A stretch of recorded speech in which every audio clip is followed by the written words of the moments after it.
McQueen, crazy McQueen. McQueen and I got along pretty good. McQueen looked at me kind of like an older brother. James Garner, the legendary star of Maverick and the Rockford Files, was known for his wit, charm, and honesty. But there was one story he kept locked away for decades. His time on The Great Escape wasn't just a cinematic milestone. It was the backdrop for a fiery clash with Steve McQueen, one of Hollywood's most enigmatic stars. Now, long after Garner's passing, his candid revelations about McQueen have surfaced, exposing a side of their relationship few could have imagined. What secrets did Garner take to the grave? The truth is finally out. But before we get into these stunning revelations, it's important to explore the early events that brought about the connection between James Garner and Steve McQueen. The untold battles of James Garner. James Garner wasn't just a Hollywood icon. He was a man who overcame extraordinary challenges to become one of the most beloved actors of his generation. Known for his effortless charisma, he brought life to characters like the sly gambler Brett Maverick and the unflappable Jim Rockford, leaving an indelible mark on both television and film. Born James Scott Bumgarner on April 7, 1928 in Denver, Oklahoma, Garner's early years were anything but easy. Growing up during the Great Depression, he lost his mother at just 5 years old when she tragically passed away during a botched abortion. His father, Weldon Bumgarner, owned a hardware store, but struggled to provide for Garner and his 2 older brothers after the loss of his wife. When a fire destroyed the family hardware store, Weldon turned to booze, and the effects were devastating. Garner and his brothers endured neglect and abuse, often being forced to sing for their meals and punished if they refused. Eventually, Weldon remarried, but the boys' suffering only deepened. Garner described his stepmother Wilma as cruel, recounting incidents where she reportedly hit him with tree branches and dressed him in women's clothing as a form of humiliation. At the age of 14, Garner could take no more. During a violent confrontation, he fought back, overpowering Wilma in self-defense. At that moment, his father intervened and prevented further escalation, but the damage was done. Garner later admitted that had his father not stepped in, he might have gone too far.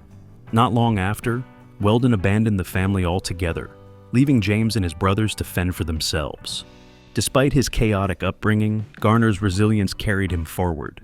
He took on a variety of odd jobs, including a short stint in the Merchant Navy that ended due to chronic seasickness. He even worked as an underwear model for a time, an ironic footnote in the life of a man destined for Hollywood stardom.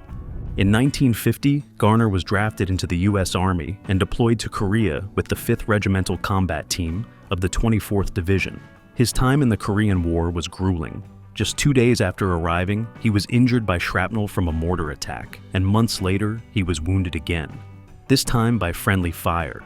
These injuries earned him 2 Purple Hearts, though Garner rarely spoke about his service, preferring to downplay his heroism. A lesser-known but fascinating quirk of Garner's life was his intense aversion to garlic, which he developed during his military service. This sensitivity played an unexpected role in his survival. On one occasion, his unit's meal was unknowingly poisoned, but Garner avoided it entirely because of its garlic content. Garner's quick instincts also proved life-saving. One freezing night, while on guard duty, he caught the faint scent of garlic in the air. Knowing that enemy soldiers often consumed garlic-heavy diets, he realized that they were close. He alerted his unit, and they successfully ambushed the enemy, likely preventing a deadly attack. After returning home from the war, Garner picked up odd jobs, working as a gas station attendant and even laying carpets with his father. One day he crossed paths with Paul Gregory, a man who recognized something special in him. Gregory would eventually become a talent agent and encourage Garner to try acting. Initially, Garner brushed off Gregory's suggestion, but years later, when he spotted Gregory's name on an agency sign, he decided to reconnect. That chance meeting marked the beginning of his acting career. Gregory secured Garner his first role in the Caine Mutiny court-martial, where he appeared as a non-speaking member of the court. Though the role was small, it opened the door to bigger opportunities. Garner went on to land a part in Sayonara alongside Marlon Brando, but his big break came in 1957, when he was cast as Brett Maverick in the Western series Maverick. The show's success wasn't a foregone conclusion. Many doubted it could compete with the likes of The Ed Sullivan Show and The Steve Allen Show. But Garner, with his natural charm and sharp comedic timing, brought something unique to the role. Within 2 years, Maverick became a runaway hit, solidifying Garner as a household name and proving to Hollywood that his talent was unmatched. However, Garner's departure from the show was motivated by more than just his newfound fame. Why James Garner left Maverick? James Garner quickly became the heart and soul of Maverick, charming audiences with his sly wit and effortless charisma as Brett Maverick. The show was a massive hit, and Garner's career was soaring. But in 1960, a writer's strike brought Hollywood to a halt, setting the stage for a dramatic conflict between Garner and the studio that would ultimately change his career. With the strike, production on Maverick ground to a halt. No scripts meant no new episodes, and as far as Warner Brothers was concerned, no work for Garner. Despite his rising stardom, he was earning just $1,250 a week. When the studio abruptly laid him off, citing the lack of scripts, Garner felt betrayed. The decision ignited a fire in him, one that pushed him to take a stand against the studio's unfair practices. Feeling undervalued and mistreated, Garner sued Warner Brothers for breach of contract, a bold move that shocked Hollywood. But Garner was no stranger to playing high-stakes gambles, both on-screen and off. His case was strong and he ultimately won the lawsuit. The victory sent a clear message about his determination to fight for what he believed was right. Warner Brothers tried to make amends, offering Garner a raise and a new contract. But the damage was done. Garner had grown disillusioned with the studio system, likening himself to a puppet controlled by the whims of executives. Determined to take charge of his career, he made the daring decision to walk away from Maverick. Despite losing its star, Warner Brothers wasn't ready to let go of Maverick. The show's popularity endured, and Jack Kelly, who played Bart Maverick, remained. But Kelly's character didn't have the same magnetism as Garner's, so the studio set out to find a replacement, a near look-alike to step into Garner's boots. Enter Robert Colbert, a relatively unknown actor who bore a striking resemblance to Garner. Warner Brothers dressed him in the same wardrobe and coached him to mimic Garner's mannerisms, renaming his character Brent Maverick. Colbert, however, was uncomfortable with the plan, joking that he'd rather play a woman named Brenda than be a copy of James Garner. The studio also introduced another Maverick, Bo Maverick, portrayed by a young Roger Moore, who would later become James Bond. While the idea of multiple Maverick cousins sounded promising, the show missed a golden opportunity by keeping the characters in separate storylines. This fractured approach hindered the series, and eventually, both Moore and Colbert departed, leaving Jack Kelly to carry the show alone in its final season. Originally, the studio had a different vision for Bo Maverick. They wanted the character to be worldly and sophisticated, with a British accent to match. For this role, they approached Sean Connery, a rising star. Connery flew to Hollywood to discuss the part, but turned it down, choosing instead to focus on bigger opportunities, like the James Bond franchise that would cement his place in cinematic history. Roger Moore, who had been starring in The Alaskans, took over as Bo Maverick. Interestingly, The Alaskans also faced challenges during the writer's strike, leading Warner Brothers to recycle old Maverick scripts for the show. This cost-cutting measure didn't go unnoticed. Moore himself recognized the recycled plots, and the series was canceled after just 37 episodes. Though Garner's departure marked the end of an era for Maverick, he wasn't done with the character. In 1994, Richard Donner directed a film adaptation of Maverick, with Mel Gibson stepping into the role of Brett Maverick. The film captured the spirit of the original series, blending adventure and humor with Gibson channeling Garner's charm.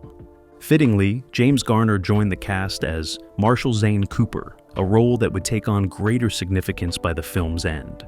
Garner's presence brought a sense of nostalgia and continuity, deepening the connection between the film and its TV roots. Interestingly, Paul Newman had initially been considered for the role of Zane Cooper, but when he declined, the part went to Garner, a poetic twist given his ties to the Maverick legacy. The 1994 Maverick film was both a critical and commercial success. Audiences and critics alike praised Garner's seamless return to the franchise, celebrating the way he once again brought the Maverick world to life. However, it was Garner's earlier breakout role in The Great Escape that cemented his stardom. But behind the scenes of that iconic film, a fierce rivalry unfolded, leaving a lasting mark on its production. The rivalry behind The Great Escape. After his success in Maverick, James Garner stepped into a new challenge with the 1963 war drama, The Great Escape. Based on a true story, the film chronicled a daring prison break by Allied prisoners of war during World War II. Directed by John Sturges, the movie became a defining moment in Garner's career, showcasing his ability to portray a resourceful and heroic character. It also solidified his place alongside Hollywood greats like Steve McQueen, whose role in the film would become one of his most iconic. The story unfolds in a German POW camp where Allied prisoners, including Americans, British, and Australians, are held under heavy surveillance. Determined to escape, the prisoners rally under the leadership of Big X, played by Richard Attenborough. Each prisoner brings their own expertise to the plan. Garner's character, Henley, nicknamed the Scrounger, charms his way into acquiring the necessary supplies for the escape. Meanwhile, McQueen's cooler King captivates audiences with his rebellious spirit, and Charles Bronson's Tunnel King endures claustrophobic struggles to dig the escape tunnels. Despite numerous setbacks, including the discovery of one tunnel, the group remains undeterred. Their collective determination results in one of the most daring escape attempts ever seen on screen. However, the harsh realities of war overshadow their triumph. Many of the prisoners are hunted down by the Gestapo, with tragic consequences for most of the escapees. The film's gripping story and unforgettable characters earned it a lasting place in cinematic history. While The Great Escape was loosely based on Paul Brickhill's true account, the screenplay was crafted to highlight the talents of its ensemble cast. The result was a film filled with suspense, camaraderie, and unyielding hope that resonated with audiences worldwide. On set, Steve McQueen, still on the rise as a Hollywood star, was determined to leave a lasting impression. His rivalry with Garner became evident as McQueen pushed for more screen time, particularly frustrated by the charm and resourcefulness of Garner's Scrounger, a role that often stole the spotlight.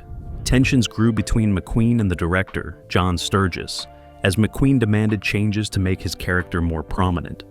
Yet, McQueen's performance, particularly the now iconic motorcycle escape scene, proved he didn't need additional screen time to shine. The film's strength lay in its ensemble cast. Garner's charm, Attenborough's leadership, Bronson's grit, and James Coburn's dry wit all contributed to the story's emotional impact.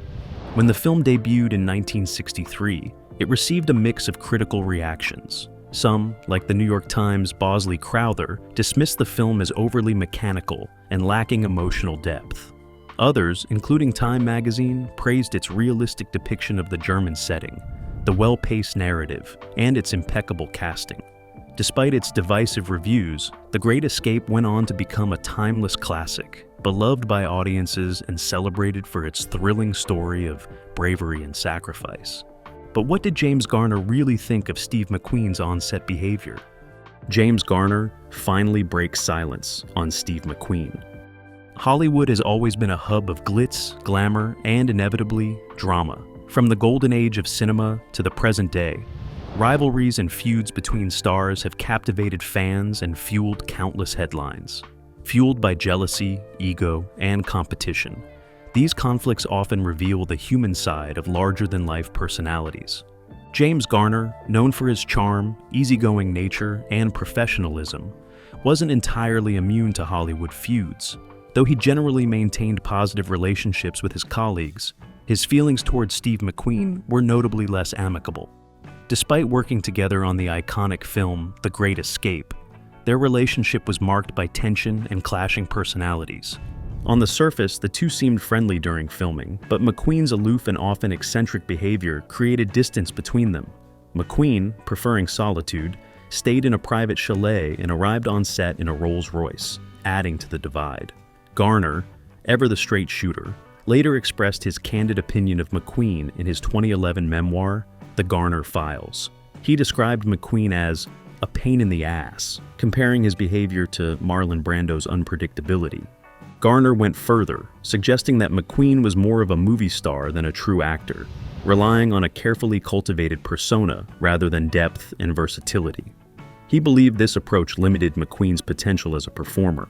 Garner's frustrations weren't limited to McQueen's acting, but also extended to his on-set behavior, which included tantrums and disruptions. At one point, things escalated to such a degree that director John Sturges considered shifting the film's focus to make Garner the central character instead of McQueen. Although flattered, Garner declined the offer, recognizing the chaos such a drastic change would cause.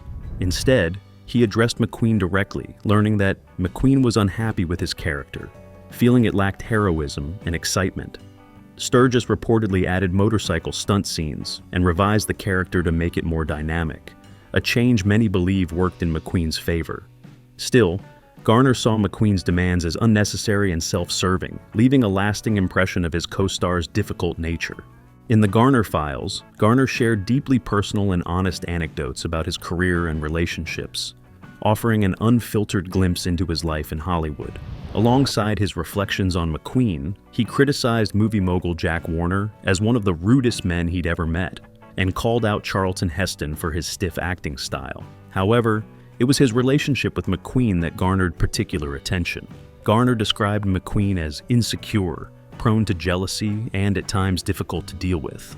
Garner even revealed that McQueen's wife, Nyla, had confided in him about her husband's struggles with insecurity and unfounded suspicions of infidelity. Despite this, Garner maintained that McQueen wasn't inherently malicious, but rather a deeply insecure individual whose behavior was shaped by his fears.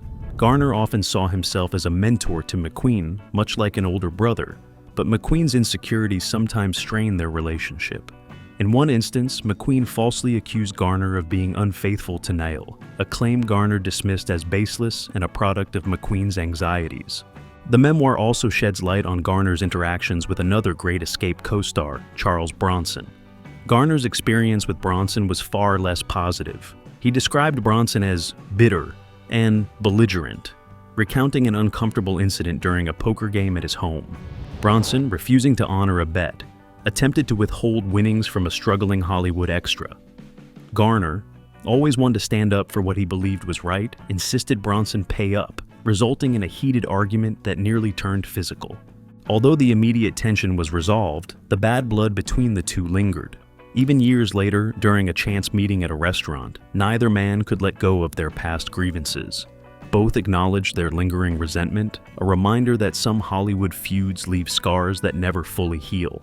In the Garner Files, Garner wasn't afraid to peel back the layers of his polished, all-American persona to reveal the complexities beneath. While audiences adored his affable, grounded charm, Garner also shared the grittier truths of his life. Among the most surprising revelations was his experimentation with substances, including MJ and white stuff. He even recounted a memorable experience doing lines with the late comedian John Belushi, offering a glimpse into the more rebellious side of his otherwise grounded persona. The memoir also delved into Garner's political beliefs, which were a significant part of his identity. A proud liberal, Garner admired figures like Adlai Stevenson and Barack Obama, and his values often influenced the roles he chose and the way he approached his career. When reflecting on his body of work, Garner held The Notebook and The Americanization of Emily in especially high regard, considering them the finest films of his career. He found particular satisfaction in the growing appreciation for The Americanization of Emily, which gained cult status over the years, despite being underappreciated at the time of its release. Although Garner had a soft spot for films like Murphy's Romance and Grand Prix, he was refreshingly honest about the rest of his filmography. He didn't shy away from admitting that many of his movies were mediocre at best, and some, in his words, outright bad. Yet, despite his charm and success, Garner's most iconic role in the Rockford Files came with its own set of battles, both on and off the screen, the struggles behind Rockford's success. In the mid-1970s, Roy Huggins, the creator of the original Maverick series, had an idea to reinvent one of his most iconic creations. Teaming up with Stephen J. Cannell, Huggins developed the Rockford Files, a modern-day detective series that would draw on the charm and wit of Maverick. At its core was Jim Rockford, a private investigator brought to life by the charismatic James Garner. Garner, already a household name from his role in Maverick, found a new opportunity to shine as Rockford, and his portrayal quickly earned him an Emmy Award for Outstanding Lead Actor. Premiering in 1974, The Rockford Files quickly became a beloved staple of television, drawing audiences into the gritty underbelly of Los Angeles, where Jim Rockford solved cases from his humble mobile home. Rockford wasn't your typical action hero. Unlike the invincible and polished protagonists of the era, he was flawed, often down on his luck, and incredibly relatable. Living in a trailer on the beach, dressed in rumpled clothes, and relying on wit as much as skill, Rockford embodied a kind of everyman appeal that resonated with viewers. Adding to the show's charm was Garner's commitment to authenticity. He insisted on performing many of his stunts, including high-octane car chases that became a hallmark of the series. Garner's passion for cars, rooted in his experience filming the 1966 racing movie Grand Prix, found its way into the Rockford Files, where Jim's iconic gold Pontiac Firebird became as much a star as he was. However, this dedication to realism came at a steep cost. Over time, the physical toll of the stunts began to wear on Garner's body, particularly his knees and back. By the 6th season, doctors warned him to cut back on the physical demands of the role, a warning that coincided with the series' end in 1980.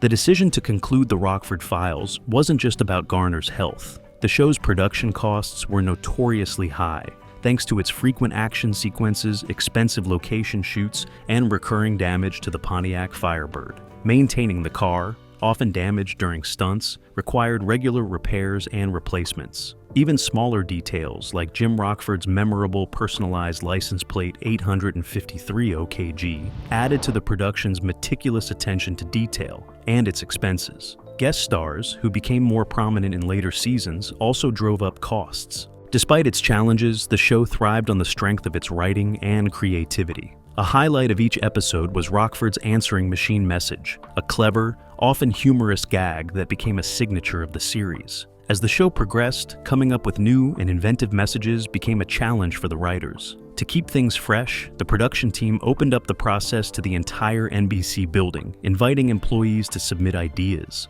Behind the scenes, the Rockford Files served as a launching pad for future talent. Notably, David Chase, who would go on to create The Sopranos, was part of the writing team. The show's theme music, composed by Mike Post, also became iconic, cementing Post's reputation as one of television's great composers. Though The Rockford Files was a critical and commercial success, its production faced hurdles beyond the physical toll on Garner and the escalating costs. Garner found himself in a lengthy legal battle with Universal Studios over unpaid royalties, a fight that lasted 8 years. Garner ultimately won, securing a significant financial settlement, though the exact amount was never disclosed. Despite these challenges, Garner's commitment to the Rockford Files remained steadfast, even beyond the original series. In the 1990s, he reprised the role of Jim Rockford in 6 made-for-television movies, much to the delight of fans. However, during this period, Garner faced personal and physical struggles,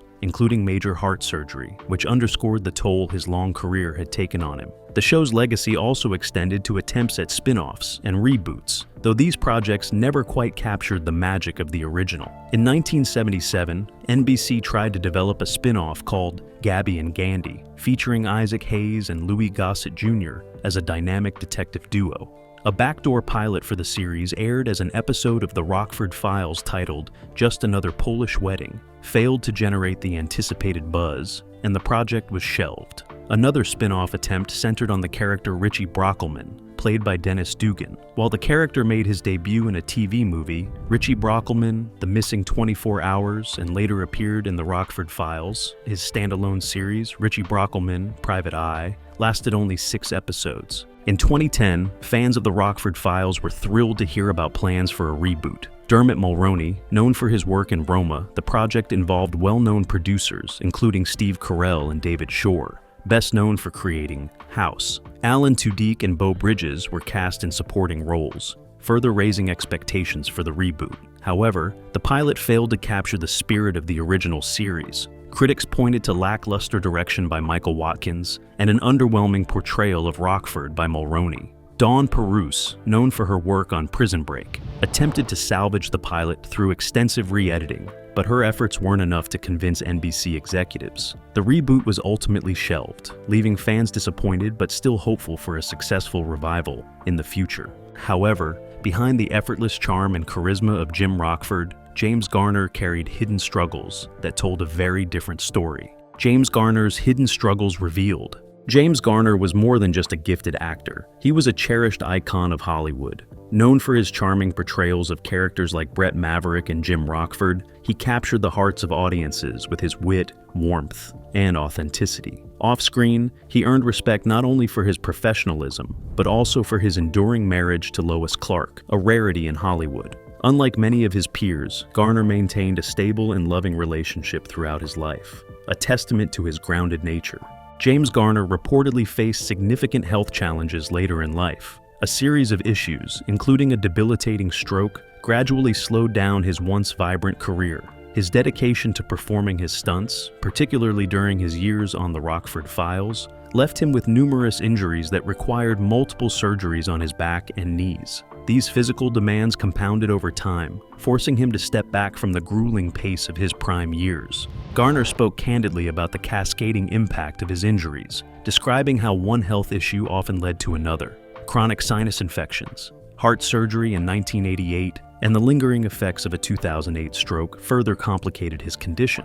Despite these setbacks, Garner approached his health struggles with the same resilience that defined his on-screen characters. His toughness was also evident in real life, as seen in a harrowing road rage incident he recounted during a 1981 interview. After a minor car accident, an enraged driver attacked him through the window of his car. The altercation escalated, leaving Garner with broken bones and a concussion after being repeatedly kicked while on the ground. Even so, he stood his ground, demonstrating remarkable courage in a frightening situation. In later years, Garner found himself pushing through the physical challenges of age on the set of Space Cowboys, where he joined Clint Eastwood, Donald Sutherland, and Tommy Lee Jones to portray a group of retired astronauts called back into action. The role was demanding for the older cast, and injuries weren't uncommon. Garner dislocated his shoulder during filming, with Eastwood, no stranger to shoulder injuries himself, stepping in to provide first aid.